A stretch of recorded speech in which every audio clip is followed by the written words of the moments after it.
नमस्कार भाइयों। कोविड के दौरान हमने आपको जागरूकता करवाई थी कि कोविड वायरस जैसा कुछ भी नहीं है।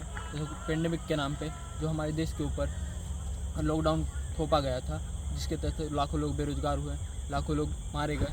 उनको उनको आपको बताया था कि ये सारा वायरस झूठा है, हमारे देश की अर्थव्यवस्था को ख़त्म करने के लिए वायरस लाया गया है। तो इसी के तहत हम लोग आगे चीज़ चर्चा करेंगे अब नए आने वाले खतरे के बारे में, जो इससे 50 गुना ज़्यादा बोली जा रही है। मतलब इसका ज़्यादा खतरनाक है, वो 50 गुनी ज़्यादा। तो उसका नाम रखा है इन्होंने सार्स वायरस, जिसका वायरस का नाम है H5N1 वायरस। तो इसके तहत वो लोग हमारे देश में जो आने वाली समस्याएं हैं उनको बोलेंगे कि ये जो नोट है ना, उनको ख़त्म करने के लिए CBDC लाने वाले हैं। CBDC के तहत ये हमारे करेंसी को ख़त्म करके हमारी जो रुपये का स्टैंडर्ड है वो ख़त्म करने वाले हैं। उनका मेन मकसद यही है, हमारी जो ये व्यवस्था चल रही है उसको ख़त्म करके नई व्यवस्था को, जिसको न्यू वर्ल्ड ऑर्डर के नाम से जाना जाता है, तो स्थापित करना। इसमें सार्स वायरस का लागू किया जाएगा ताकि हमारे देश में नई बीमारी या महामारी के नाम पे ज़बरदस्ती पैंडेमिक एक्ट लागू किया जाए। पैंडेमिक एक्ट के तहत हमारे पशुओं को ये बीमारी बोली जाएगी, मुख्यतः हमारे पशुओं तथा पक्षियों से फैलेगी। पशु और पक्षियों के तहत फैलते फैलते ये हमारे घरों में आ जाएगी और हमारी खड़ी फसलों को जला दिया जाएगा। खड़ी फसलों को जला दिया जाएगा, फिर जैसे किसी में वायरस की संभावना होने से उसको ज़बरदस्ती टेस्ट करवाया जाएगा। हमने तो 4 साल पहले ही बोला था, जो जिन ने वैक्सीन लगवाए हैं उनका साइड इफ़ेक्ट आने वाले 2 या 3 साल में दिखेंगे, जिसके लिए हमने पहले ही बताया था कि वैक्सीन ना लगवाएं। फिर भी जो लोग मरेंगे उस वायरस के कारण, उन्हीं को न्यू वायरस का नाम दिया जाएगा, उनको न्यू वायरस के नाम से इंट्रोड्यूस किया जाएगा, जो टोटली स्क्रिप्टेड रहेगी। इसमें कोई किसी भी तरह का कोई भी सच्चाई नहीं है। जो होने वाली है मैं आपको जागरूक कर रहा हूँ। फिर आने वाले समय में अब आगे हमारे मित्र बताएंगे। बोलिए। ये जो इस षड्यंत्र को समझने के लिए आपको थोड़ा अपना नज़र का चश्मा और सोच का लेवल थोड़ा ऊंचा करना पड़ेगा, क्योंकि जो ये आपको अपना सोच का लेवल ऊपर करना पड़ेगा। इसके लिए इस आज के दिन जो व्यवस्था चली हुई है ये 350 वर्षों से चली हुई है, और 350 वर्षों से उनका उसके ऊपर प्रभुत्व है। और अब यह है जो व्यवस्था बिल्कुल गड़ सल चुकी है, और इस व्यवस्था को अब तो बस वही करेंगे जिसको न्यू वर्ल्ड ऑर्डर के नाम से, जिसको न्यू और नई व्यवस्था लेकर के आएंगे, न्यू वर्ल्ड ऑर्डर। और इस दौरान कोई भी व्यवस्था खड़ी होती है उसको बहुत समय लगता है धीरे धीरे, और कोई भी व्यवस्था गिरती है, दिवस होती है, उसको भी समय लगता है। लेकिन आम व्यक्ति इसको नहीं पहचान पाता, कुछ ही बुद्धिजीवी व्यक्ति इसको पहचान पाते हैं और उसका पर्दाफाश करने का भरसक प्रयास करते हैं।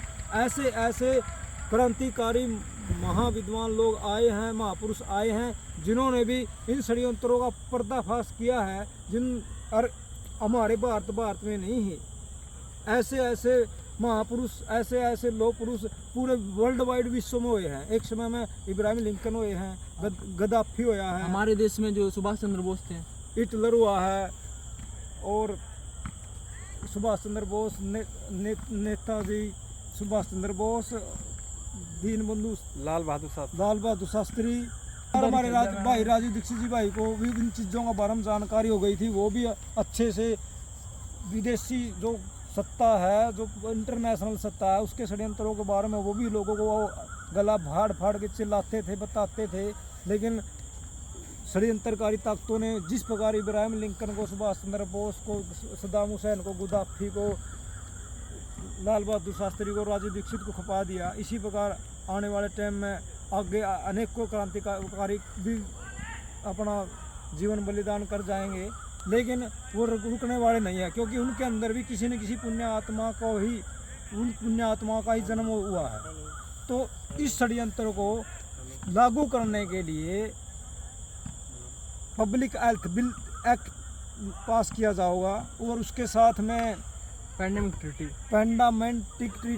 लागू करी जाएगी, जिसके द्वारा एक और सुनियोजित महामारी वायरस के नाम से पैदा की जाएगी। जो जिस प्रकार कोरोना काल के अंदर एक वातावरण तैयार किया गया था, काल्पनिक भय पैदा किया गया था, इसी प्रकार उससे भी 50 गुना ये ऐसा ही वातावरण तैयार किया जाएगा कि लोग ज़्यादा से ज़्यादा संख्या में मरेंगे, ज़्यादा से ज़्यादा इसका वैक्सीनेशन कराएंगे, क्योंकि इस वैक्सीनेशन के दौरान, इस प्लानिंग के दौरान एक जो व्यक्ति बीमार नहीं है, जो वैक्सीन नहीं लगवाना चाहता, और यदि उनको पता लग गया, वह शंका हो गई वहाँ आपको वैक्सीनेशन की ज़रूरत है, आपको लगवाना ही पड़ेगा, वो ज़बरदस्ती भी उठा कर ले जा सकते हैं, और तो और हमारे पशुधन को भी ले जा सकते हैं। और कोई ज़रूरी नहीं है जिस प्रकार कोरोना टाइम के दौरान भाई हमारे जितने भी किसी को भी उठा करके लेकर के गए थे, वो बाद में डेड बॉडी आई, बहुत से लोगों की तो डेड बॉडी भी नहीं आई। इसी प्रकार इस दौरान भी इतना काल्पनिक भय पैदा किया जाएगा कि बहुत ज़्यादा वो लोग तो वैक्सीनेशन कराएंगे ही कराएंगे जिन्होंने ऑलरेडी वैक्सीनेशन करवाई थी, और जिन्होंने फर्जी वैक्सीनेशन का सर्टिफिकेट लिया था, उन लोगों को शंका के आधार पर उठाया जाएगा, और अन्य बहुत से लोग भय के कारण वैक्सीनेशन कराएंगे, और लगातार बहुत जल्दी मौतें होंगी। मौतों का ग्राफ अभी भी बहुत बढ़ चुका है।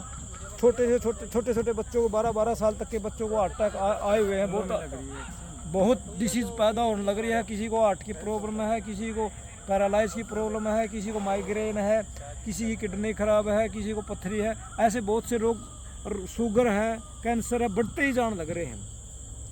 तो इसी प्रकार आगे हमारी यह जो वायरस फैलता है उसके भी बहुत से कारण दिए जाएंगे कि यह वायरस पशुओं के माध्यम से, पक्षियों के माध्यम से, दुधारू पशु है, बकरी है, मछली है, गाय है, मुर्गी है, और पक्षी और अन्य पशु पक्षी हैं जो फल फूल खाते हैं, उनके द्वारा भी यह वायरस फैलेगा। जिसको मनुष्य जिसका उपयोग दूध का उपयोग करते, दूध के द्वारा मांस का उपयोग करते, मांस के द्वारा फल का उपयोग करते, फल के द्वारा ऐसा वातावरण तैयार किया जाएगा, ऐसी स्क्रिप्ट तैयार की जाएगी जिसके द्वारा लोगों के अंदर भय पैदा हुआ, और लोग ज़्यादा से ज़्यादा वैक्सीनेशन करवाएंगे।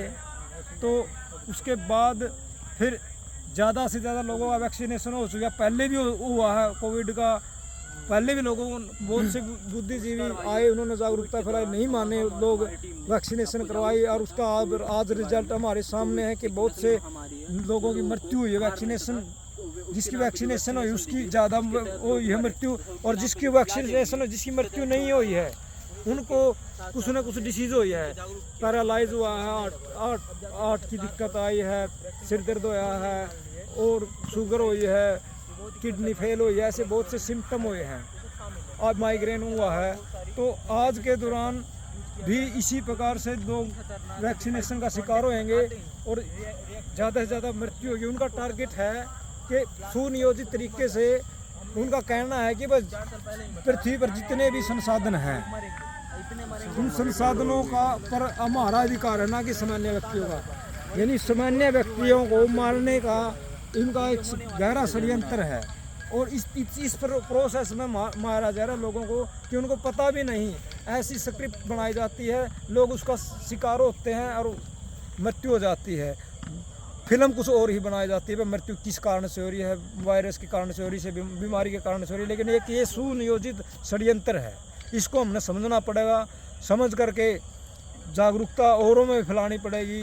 जब लोग जागरूक होंगे तो जन क्रांति होगी, तो बड़ी से बड़ी सत्ता है, जन क्रांति से चकनाचूर हुई है।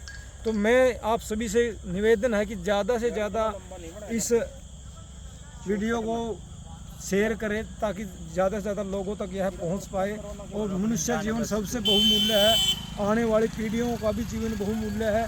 क्या पता किस शरीर में कितनी अच्छी आत्मा हो और कितना अच्छा कार्य कर दे।